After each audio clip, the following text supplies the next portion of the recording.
Well, hey, good day to you. This is Todd. I am a regular dude walking in the Word.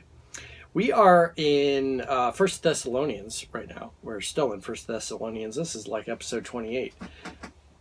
And we're starting chapter 5 today. Now, let me tell you, in case you didn't know this, but I'm sure you do by now, that when Paul wrote 1 Thessalonians, he didn't write out the verses and the chapters and stuff. That wasn't inspired by Paul. This was put in by authors later on to help us to be able to find stuff. So if I say, hey, I'm teaching out of 1 Thessalonians 5:1, you know exactly where to go. You're not looking through a scroll like, oh, what's he talking about? So it's helpful for that. But sometimes when these authors, editors, you might say, really, put these verses and chapters in, it wasn't necessarily a clean break. It wasn't Paul's ending thought. So like today, you're going to see this chapter 5 ties in with the end of chapter 4. Okay.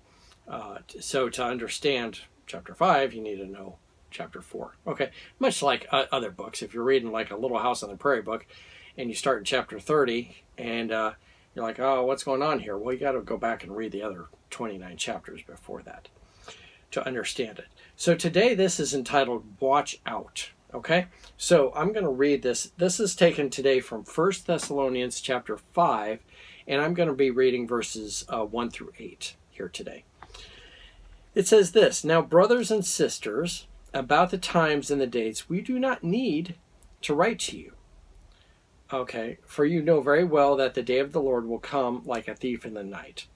While people are saying peace and safety, destruction will come on them, and suddenly, as labor pains on a pregnant woman, they will not escape. But you, brothers and sisters, are not in darkness, so that this day should surprise you like a thief. You are all children of the light and children of the day. We do not belong to the night or the darkness. So then, let us be like the others who are asleep. But let us not be like the others. But let us be awake and sober. For those who sleep at night, and those who get drunk at night. But since we belong to the day, let us be sober, putting on the faith and love as a breastplate, and the hope of salvation as a helmet. Okay, so it's entitled today, Watch Out. It starts out here, he says, now, brothers and sisters, he's talking to everybody in the Thessalonian church there, the church of Thessalonica. About these times and dates, we do not need to write to you, because Paul was actually teaching this and had made them very aware of what was going to be happening in his 3 weeks that he was there. Okay, so it's not like, hey, this is just new for you. No, it's just a reminder. And he said, in verse 2, for you know very well that the day of the Lord will come like a thief in the night. Okay, again, it's not something new, like, oh, this first time you're hearing about this. No, he says, as you know, that it's going to come like a thief in the night. And what the point here is, everyone else is kind of lulled along, but the Christians, they're watching, okay, and they're aware of what's going to be happening here. So that's the whole thing. When the day of the Lord comes, we know it's coming. And so we're not surprised, and also we're watching for that. Okay, there's things that are going to happen and so forth, and we're like, this could be right around the corner, and we're watching for that. I was just recently doing a hike on the Appalachian Trail in the Great Smoky Mountains. In case you didn't know, in the Smoky Mountains and some places along the Appalachian Trail, well, actually many places along the Appalachian Trail, there are bears. Okay, the bears are protected. You don't want to be just shooting. Well, you can't be shooting bears anyway in the national park. So as I was hiking through the national park, I was aware there were bears in the park. Okay, and as I would go along, I would run into hikers, and a couple ladies ahead of me said, or they were coming towards me, and they said, "Hey, we just saw a bear about a half mile back." And the bear took off and ran down the mountain and kind of disappeared. And, so as they were coming towards me, they were talking real loud and they were singing and stuff like that. And so they made me aware of it. So that next, like 3/4 of a mile or so, I was watching carefully. I was looking around and just to make sure no bear was going to be sneaking up on me. Okay. And then there was another time when another hiker came towards me. This was a few days later. He came towards me and he said, we were talking about the shelters that we were going to be staying in, because he wanted to know where I'd stayed and I wanted to know where he stayed. And he said, there was a bear last night in the shelter you're staying in tonight. And it was down by the water, and then it took off. And then during the night, it came by the shelter, just kind of went by the shelter and didn't raise a fuss or anything. It just kept on going. Okay.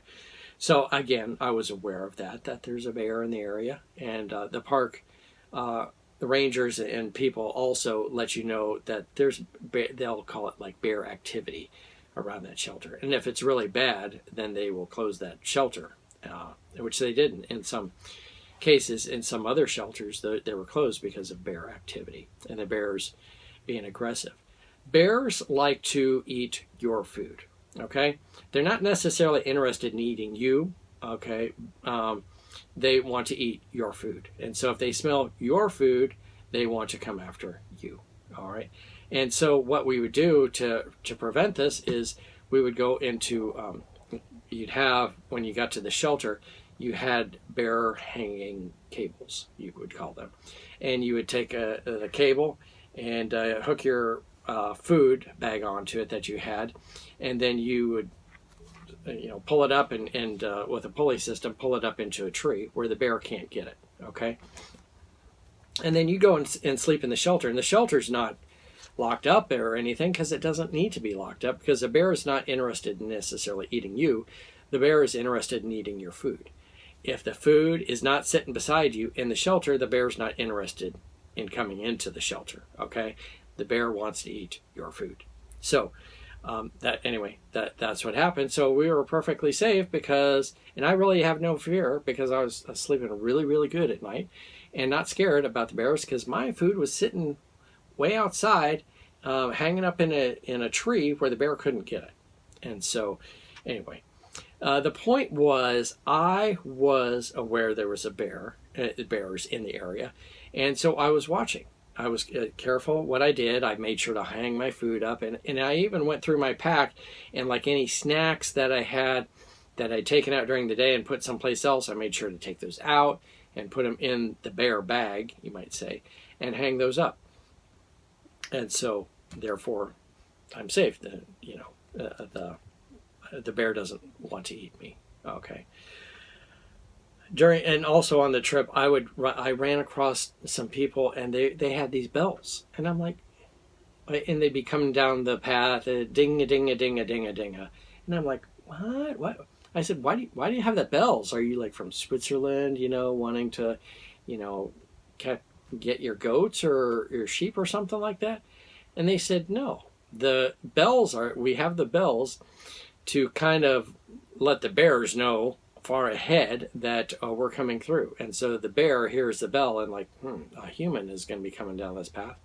I don't want to be around. And so that's what the bells were for. And then there's other bear spray and other things too. I mean, if you just make yourself look big and bang your sticks, your hiking poles around and stuff too, that usually scares the bears away. They're not really interested in having you for a snack. They want your food. So the whole point is, with this whole thing, is while I was there, I was watching because I knew there was bears, okay? And I was careful, and I did the things so that the bear wouldn't be disturbing me. I knew there were bears there, okay? There's no hiding that there were bears there. But I was careful, and I knew the bears were there, and I was watching for those bears, okay?